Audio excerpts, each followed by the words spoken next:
It's time for Recipe of the Day.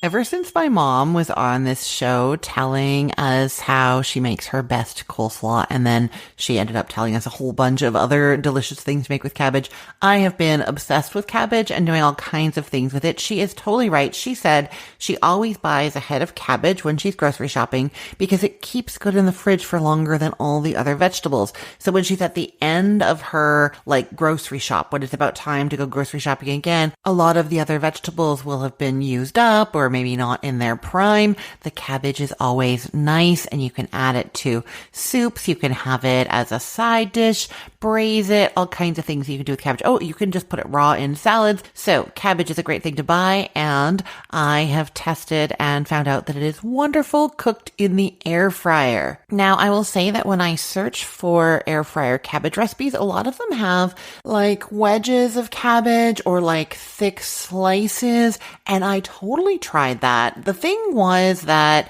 it was hard to fit them all in there, and they didn't get as tender in the middle as I wanted, and then some of them didn't hold together, so the idea of having these wedges or slices didn't make a ton of sense. I did find that leaving the core in them helped to hold them together, but then you have this big chunk of core that you don't want to eat that's taking up space in your air fryer. So I did test it, I tried it, but I found that it worked way better with chopped cabbage. So then, how much chopped cabbage do you need? It's about 6 cups of cabbage that's been roughly chopped, and that's going to be about half of a head of green cabbage, a medium-sized head. You could also use Napa or red cabbage. They are both great in here. Alternatively, you can buy a bag of the coleslaw mix or shredded cabbage. It's usually 14 to 16 ounces. That is going to work exactly the same. You're just going to have longer shreds instead of the chopped. And those shreds are going to cook a little bit more quickly than the chopped cabbage.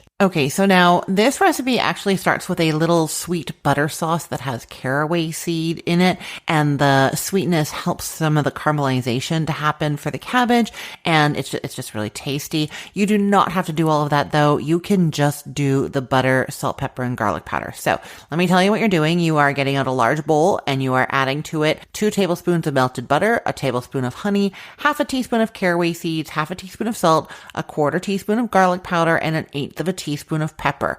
Mix that all up. Now, if you don't want to do all of that, you don't have to. You can skip the honey and the caraway, but I would still do 2 tablespoons of butter or of olive oil, some kind of cooking oil, and then the half teaspoon of salt, 1/4 teaspoon garlic powder, 1/8 of a teaspoon of pepper. You need the seasoning, and you also do need some kind of fat. The cabbage is going to dry out from that convection fan in the air fryer otherwise, and you don't want that. I did test just spraying the cabbage with cooking spray to make a lighter version, and that worked. The cabbage cooked nicely. It just didn't taste as good because, there was no butter in there, but it'll work for sure if that's what you want to do as well. Okay, so if you are going to be spraying your cabbage, then you're just going to do that, toss it all together, and then put it in the air fryer, or you are combining all of those ingredients that I told you about, and then you are adding your 6 cups of chopped cabbage or the shredded from the bag, and you stir that all around to coat it, and then transfer it to the air fryer basket. Give the basket a shake just to distribute the cabbage evenly, and then set your air fryer to cook at 370 degrees Fahrenheit for 8 minutes. At that point, the cabbage will be tender, crisp, and a little bit browned in places. I actually like mine quite a bit more tender with a little bit more caramelization.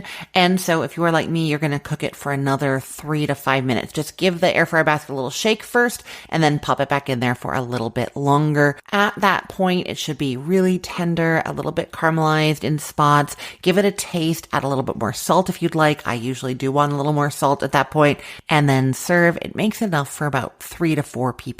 I will put the link to this recipe in the show notes for this podcast episode, or you can head to cookthestory.com/ROTD and get it there, or find it in our Facebook group, facebook.com/groups/recipeotd. And hey, just a quick note. I'm on a recording hiatus right now, so for the next little while, I'm replaying episodes from the archives, including this one. If you heard me mention a holiday, a season, or something going on in my life that seemed a bit off, that's why. Thanks so much for listening, and I hope you're enjoying these older episodes. I am Christine Pittman from cookthestory.com, thecookful.com, cookfor2.us, and from this podcast, Recipe of the Day. I hope you have a great day. Let's get cooking.